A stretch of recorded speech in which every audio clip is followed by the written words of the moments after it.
एक दो शीट मेरे को एक दो शेयर्स मेरे को मिल रहे हैं, बस उनको मेरे को ये पता करना है BTST करना है कि नहीं करना। ठीक है, एम्फेसिस जरा स्क्रीन पे लेके आई, एम्फेसिस एम से शुरू होगा। अमोल सर जरा BTST का दोगे इस पे राय, एम्फेसिस पे?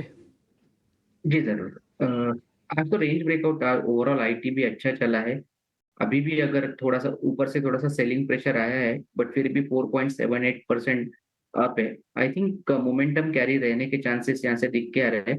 2640 जो मोमेंटम चेस करते हैं उनके लिए I think 2640 stop loss level रहेगा। उसके ऊपर रहता है तो not only for Monday but overall भी पोजिशनली भी ये स्टॉक 2800 तक के लेवल के लिए जा सकता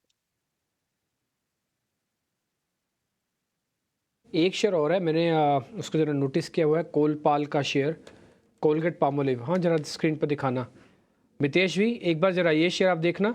मेरे को मार्केट के नेचर के हिसाब से डिफेंसिव का एग्रेसिव शेयर्स दोनों का कॉम्बिनेशन चाहिए, और इसमें आके फिट बैठता है ये। चार्ट अच्छा है, बढ़िया वाला चार्ट है इसका, मैंने आवरली डेली सब देख लिया इसका। और दूसरा डेरिवेटिव्स के डाटा के अंदर आज लॉन्ग पोजीशंस बनी है, वॉल्यूम भी ठीक है। एक बार ज़रा आप देख के बताइए सर।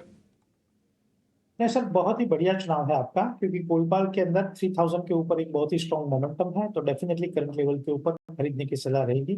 3000 आपका स्टॉप रहेगा। अगर 2 या 3 दिन के लिए अगर होल्डिंग है पोजीशन, तो अराउंड 3090 3120 3090 3120 के टारगेट्स आने चाहिए। बहुत ही स्ट्रॉन्ग मोमेंटम है।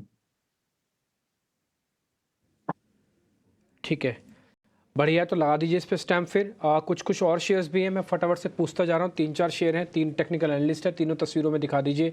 राजेश सर, अमोल जी और मितेश भाई, फटाफट से बता दीजिए। प्रोड्यूसर साहब बस आपको अगले 3-4 मिनट में ना सिर्फ स्टैंपिंग करनी है, सुनते जाना, अकॉर्डिंगली उसके स्टैंप लगाते जाना। राजेश सर आपसे कर रहा हूँ जरा मैं शुरू।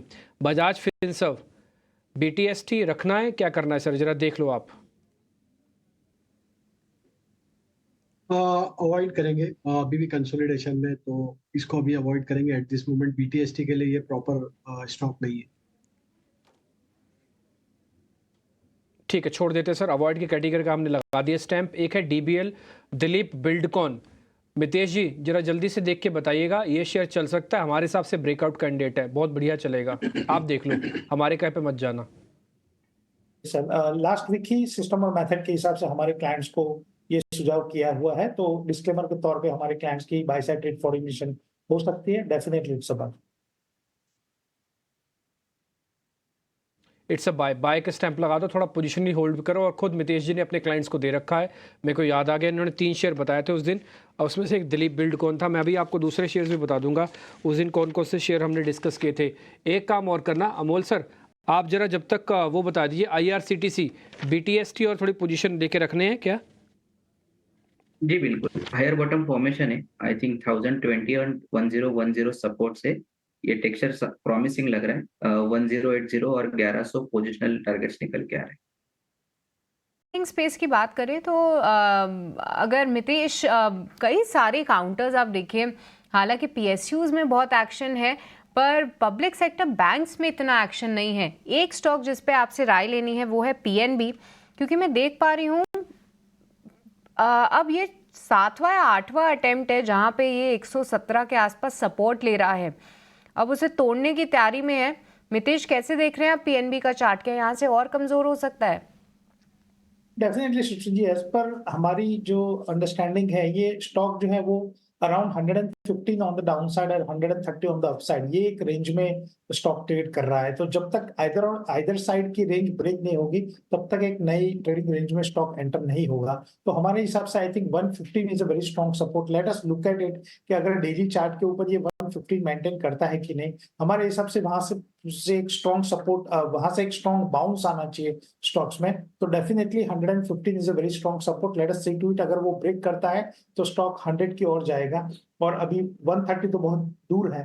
तो let us see to it कि 115 स्टॉक जो है वो तोड़ता है कि नहीं तोड़ता है। 115 ये लेवल जो है आपको ध्यान में रखना है। पर मितेश, अगर शॉर्ट के मौके ढूंढने हैं तो क्या बंधन बैंक में कोई व्यू आप यहाँ पे शेयर कर पाएंगे? क्या यहाँ पे फ्रेश शॉर्ट करना चाहिए?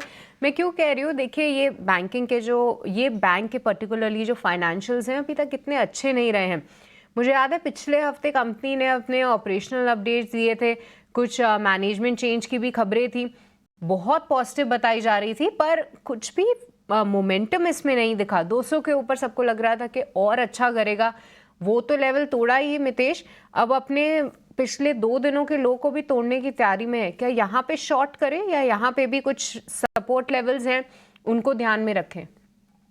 सृष्टि जी, आपने बहुत ही इंटरेस्टिंगली ये पूरे पॉइंट को रखा है, क्योंकि ये जो चीज है वो मुझे 2008 की याद दिला रही है, जहाँ पे लीमन ब्रदर्स जो है वो हर रोज आके बोलता था कि हमारी बैंक स्ट्रांग है, हमारी बैंक्स में कोई तकलीफ नहीं है, and the stock is testing lower लोज।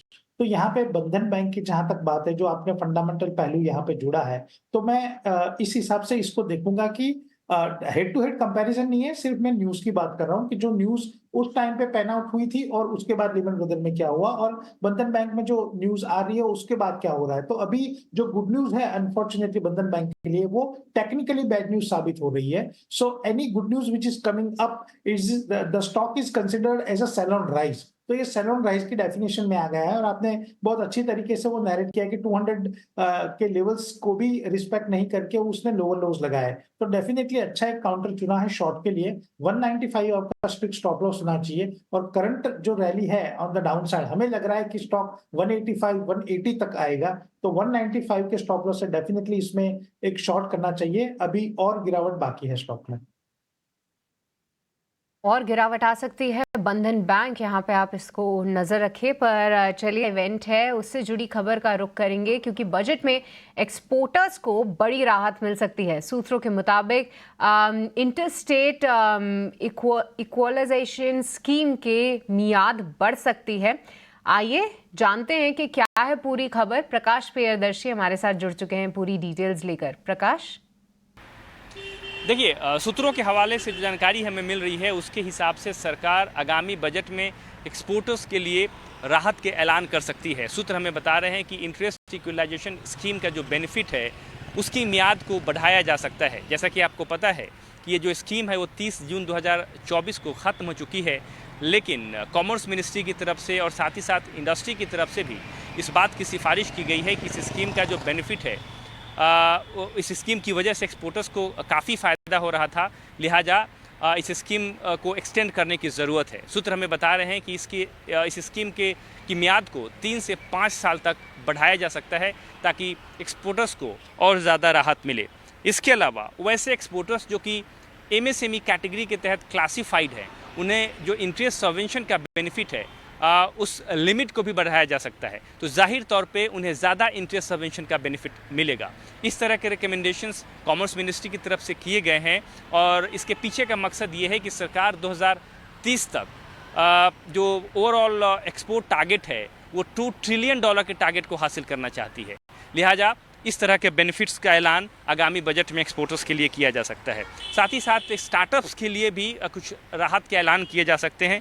जो जानकारी हमें मिल रही है उसके हिसाब से जो सीड फंडिंग स्कीम है उसमें सरकार ने जो एलोकेशन किया है उसके दायरे को बढ़ाया जा सकता है, जो कि इस वक्त 945 करोड़ है। तो लिहाजा ज़्यादा से ज़्यादा स्टार्टअप्स को सरकार फाइनेंशियल इंसेंटिव्स का फ़ायदा दे, इसके लिए जो ओवरऑल एलोकेशन है उसमें बढ़ोतरी की जा सकती है। और तमाम तरह के जो रिकमेंडेशंस हैं वो कॉमर्स मिनिस्ट्री की तरफ से वित्त मंत्रालय को सौंपे गए हैं, और इस बात की संभावना है कि इनमें कुछ रिकमेंडेशंस को सरकार आगामी बजट में जगह दे। ठीक है, MSME को लेकर भी काफ़ी बड़ा हो सकता है, और इस स्टार्टअप को लेकर जो बजट के अंदर अनाउंसमेंट्स हो सकती हैं टिपिकली वो आती हैं, इस बार भी आएंगी। कोई भी सरकार कम से कम इस बजट को नहीं घटाएगी, बजट को बढ़ाएगी।